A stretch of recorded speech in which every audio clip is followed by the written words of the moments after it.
Langsung saja kita dengarkan penjelasan dari Kak Fadli tentang DAD itu apa. Silakan Kak.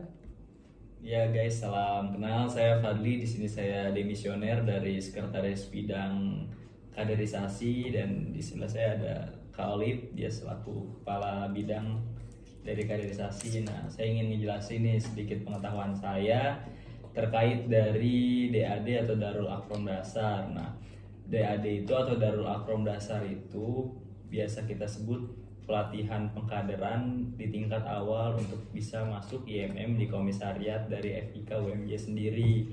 Nah, di sana kita mempelajari tentang berbagai macam cara dan mekanisme kepemimpinan, mulai dari teknik sidang, cara kita memimpin sesuatu, kepemimpinan itu kayak gimana. Terus juga kita belajar seputar tentang Muhammadiyah, dan tentunya yang paling pasti kita juga belajar IMM itu apa sih. Mungkin kayak gitu Kak Alfi. Oh, seperti itu. Mungkin teman-teman Fikers masih bingung nih Kak tentang alur dari pengkaderan di IMM ini. Boleh jelasin nggak alur dari pengkaderan IMM itu seperti apa? Misalnya bedanya pengkaderan IMM sama BEM itu apa gitu. Nah ya sebenarnya sih mau di BEM ataupun di IMM ataupun di himpunan, sebenarnya pengkaderannya itu pasti tujuan dan maksudnya sama gitu. Cuman yang membedakan ini kalau di IMM sendiri itu banyak tingkatannya. Yang pertama itu sebelum teman-teman mengikuti DAD, teman-teman yang pasti ada screening dulu kan untuk bisa mengikuti dari kegiatan DAD tersebut. Nah, setelah teman-teman sudah mengikuti DAD dan dinyatakan lolos dan lulus mengikuti semua kegiatannya, nanti setelah itu teman-teman langsung mengikuti kegiatan, ada RTL, rencana tindak lanjut dari kegiatan DAD tersebut. Nah, di situ teman-teman dipupuk, diajarin sama kakak-kakaknya supaya bisa menjadi calon kader yang baik. Nah, setelah masanya RTL, teman-teman sudah mampu menjadi kader IMM dari FIK, komisariat FIK ini. Nah, teman-teman nanti setelah jenjang menjadi kader, teman-teman juga nanti bisa masuk ke formatur atau bisa masuk ke pengurusan. Nah, sebagai anggota, nah nanti dari sebagai anggota teman-teman ada yang ingin kemauan lagi jadi formatur, atau biasa kita sebut dan teman-teman tahu ya, ada badan pengurus harian mulai dari ketua, wakil, ketua bidang, sekretaris bidang. Nah, mungkin seperti itu sih alurnya. Ya sebelum kita DAD kan nanti ada screening ya. Biasanya itu screening itu ngebahas tentang apa aja sih Kak? Mungkin Iya. teman-teman di sini masih bingung. Nah, biasanya teman-teman atau mahasiswa tuh pas dulu saya ya 2019 sebelum masa Covid itu yang antusiasme dari teman-teman angkatan saya di 2019 itu cukup banyak gitu. Nah, sebanyak ya kurang lebih pesertanya itu ada 50-an lebih. Nah, itu teman-teman juga awalnya deg-degan atau kayak takut gitu, screening tuh diapain. Nah, sebenarnya balik lagi sih, screening itu ya dari kakak-kakaknya, terutama dari teman-teman IMM, pengurus IMM sekarang itu pasti pengen tahu kemampuan dari teman-teman calon kader atau penerus dari IMM itu kayak gimana. Nah, di situ sih biasanya teman-teman tuh ditanya seputar ya pengetahuan Islam teman-teman, seperti yang kita ketahui juga kita masuk FIK, khususnya FIK UMJ Universitas Muhammadiyah Jakarta. Kita juga dites gitu tentang bacaan Al-Quran kita dan lain-lain, dan juga yang paling penting pengetahuan kita tentang Muhammadiyah, tentang IMM sendiri apa, dan seputar kepemimpinan atau seputar organisasi yang kita tahu. Nah, screening tuh biasanya diwawancara seperti itu, tapi bukan berarti nanti ketika teman-teman nggak tahu, teman-teman pas screening itu juga nanti bisa ditanya ke kakak-kakaknya, atau biasanya kakak-kakaknya ini pas nge-screening teman-teman calon kader itu nanti ngasih PR kalau pertanyaan-pertanyaan yang teman-teman nggak tahu, jadi kayak gitu.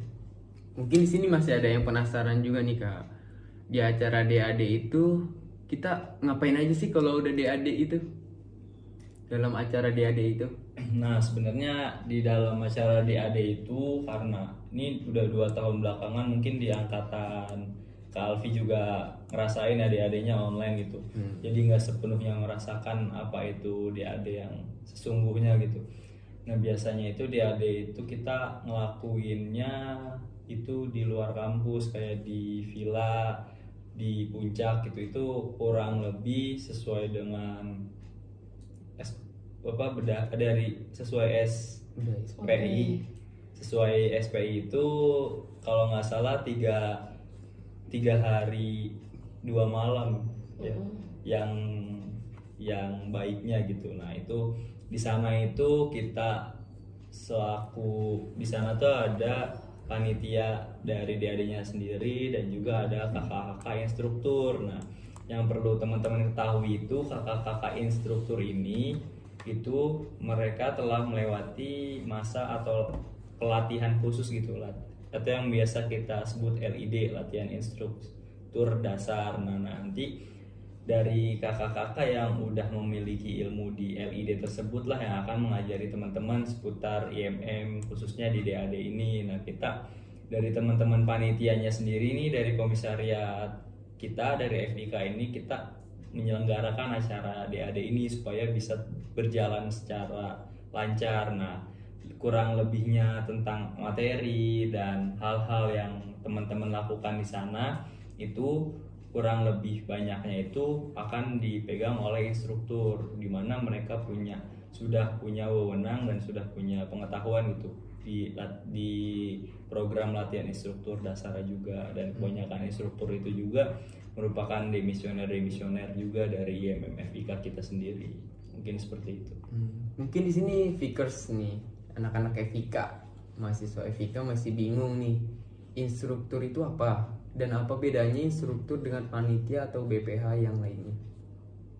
Nah sebenarnya instruktur ini yang seperti tadi saya coba jelaskan juga ya, sepengetahuan saya juga, dimana kita bisa menjadi instruktur dari Darul Akrom Dasar itu harus melewati yang namanya latihan instruktur dasar. Nah di dalam latihan instruktur dasar itu kayak mungkin banyak pengetahuan-pengetahuan yang bisa kita tahu, karena ya sangat disayangkan saya sendiri belum bisa gitu mengikuti LID itu sendiri. Mungkin kakak-kakak kita di atas kita itu udah banyak yang mengikuti LID. Nah itu sih sifatnya yang saya lihat dari instruktur itu tuh kayak udah memahami, udah mengetahui seluk-beluk tentang apa sih yang mereka lakukan di DAD, mulai dari pengetahuan yang mereka bagikan ke peserta-peserta DAD, dan juga ya seperti kita tuh ya di sana diajarin sih lebih banyak dapat ilmu nanti, dan juga kita jadi saling kenal teman-teman kita seangkatan kan. Apalagi biasanya kan yang ikut DAD ini kan ya yang kita baru masuk kampus kan, jadi kayak kita juga belum punya banyak temen tuh di situ. Nah ketika kita masuk sini kita jadi punya banyak temen lah gitu di sana. Iya, buat relasi juga, jadi kenal cutting dan lain-lain di luar dari ilmu, dari pengetahuan seputar kita pengen belajar organisasi di kampus, kepemimpinan di kampus, kelembagaan di kampus itu seperti apa. Nah ini kita bisa belajar di IMM lewat DAD menurut saya sih seperti itu. Jadi yang ngebedain ya instruktur ini sih lebih saat DAD berjalan itu sebagai fasilitator dari teman-teman peserta DAD ini, supaya dari segi menilai dari peserta, dari segi memberikan materi dan lain-lain. Kalau panitia ini kita sebagai penyelenggara acaranya ini, bagaimana mungkin acara ini tuh berjalan dengan lancar dan terkoordinasi dengan lancar gitu. Jadi bedanya seperti itu sih. Baik nih, ada Kak Olive satu lagi nih yang diam-diam aja dari tadi. Baik Kak Olive, udah siap? Udah dong. Jadi gini Kak Olive, setelah mengikuti DAD, langkah selanjutnya itu apa sih? Setelah mengikuti DAD, jadi kalau kita udah dinyatakan lulus nih,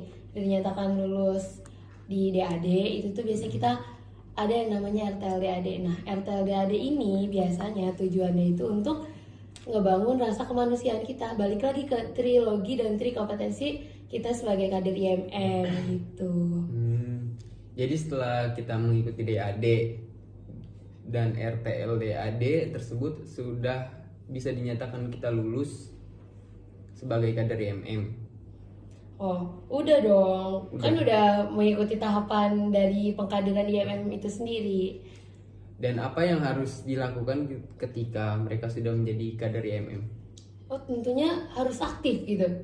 Dari segi program kerja bidang, misalkan nih kita ada 10 bidang. Terus habis itu dari bidang tablik ngadain ada ceramah gitu. Nah, kita ikut nimbrung. Terus dari bidang kaderisasi ada tentang bedah SPI, sistem pengkaderan ikatan. Nah, kita ikut nimbrung. Jadi kader kita punya isi gitu loh. Jadi kayak ada bobotnya gitu. Jadi nggak ikut-ikutan pengen ikut DAD biar seru, nggak gitu. Tapi dari DAD ini kita ngelahirin kader-kader yang berintelektual. Terus mereka juga paham apa fungsi dan tujuan mereka ada di sini gitu. Oh, seperti itu ya.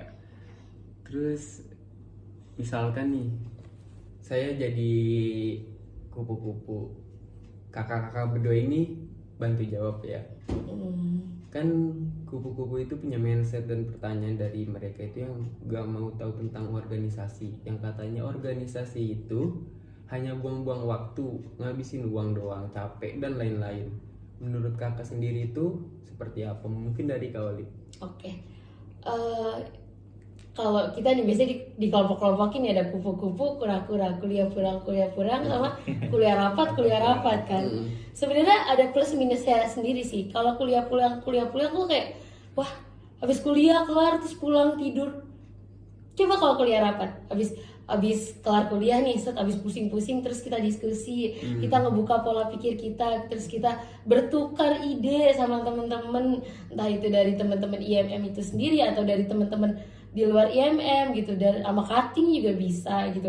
Jadi kan organisasi nggak selamanya kita ngebahas tentang politik gitu loh. Kita bisa juga ngebahas tentang gimana sih pembelajaran tadi, apa sih yang susah gitu.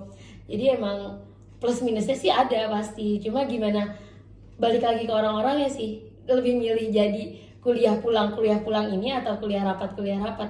Bisa kalau orang-orang yang milih kuliah rapat nih orang-orang yang emang berani buat nantang dirinya, ngapain sih tidur doang gitu. Berarti yang kupu-kupu itu cupu ya? Bukan cupu juga dong, mungkin dia lebih ke aduh pengen charger diri deh gitu, jadi tidur. Lemah dong. Oh gitu. Mungkin dari kapan Li? Apa seputar tadi Iya. kupu-kupu atau kura-kura? Menurut Sebenarnya kakak?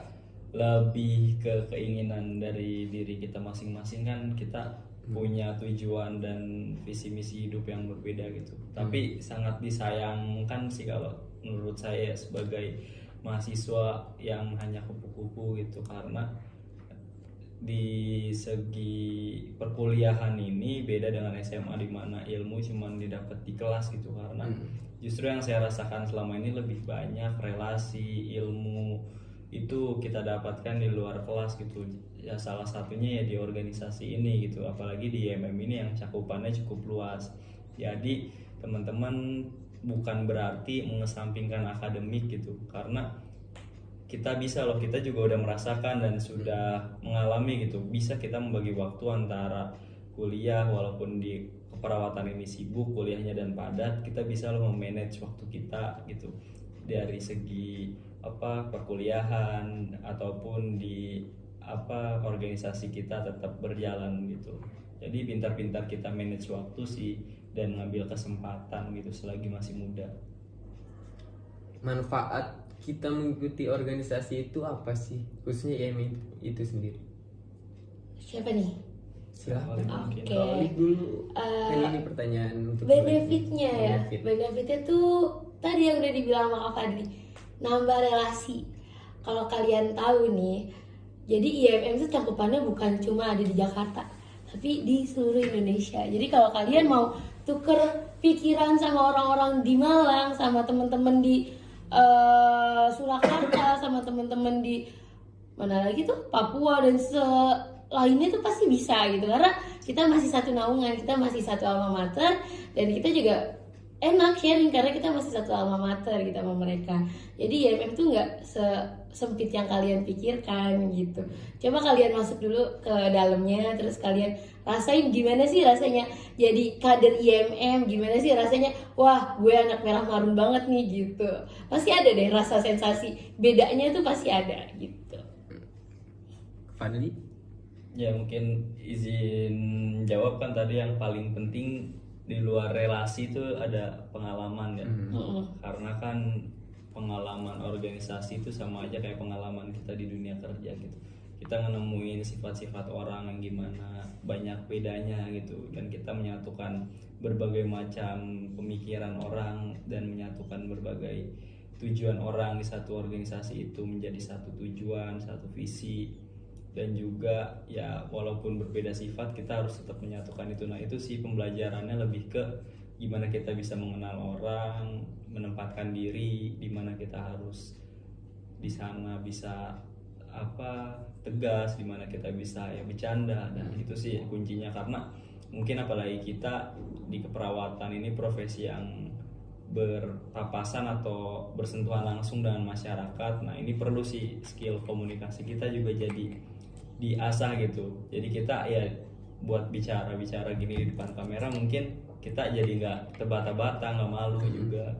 Nah ini kepake juga kita di rumah sakit nanti atau ketemu pasien, mungkin nanti teman-teman ini bisa menjadi nilai plus lagi orang-orang yang aktif dalam organisasi kayak gitu. Baik, pertanyaan terakhir nih. Apa tuh? Pesan dari kakak-kakak buat teman-teman yang di sana yang mau ikut DAD, pesannya. Pesannya. Iya. Oke. Mulai dari sekarang bro, kapan lagi?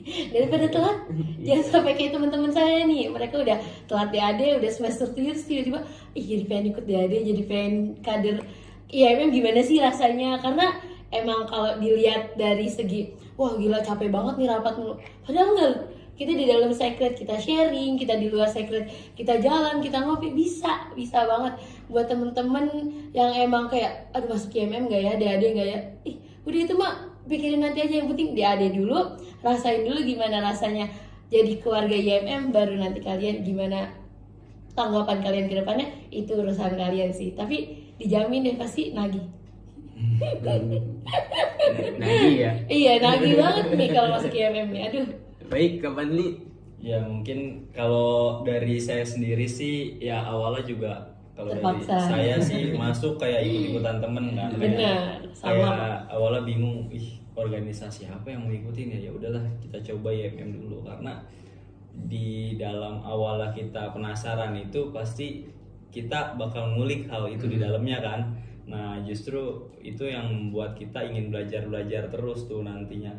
Makanya ya saran saya sih teman-teman jangan buang-buang kesempatan gitu di perkuliahan. Mau ngapain lagi sih daripada teman-teman ngopi pulang kuliah ngopi cuman ya nongkrong gak jelas. Lebih baik masuk IMM gitu, pulang walaupun lama pulangnya tapi kita dapat ilmu, dapat relasi, dapat pengetahuan, rapat juga.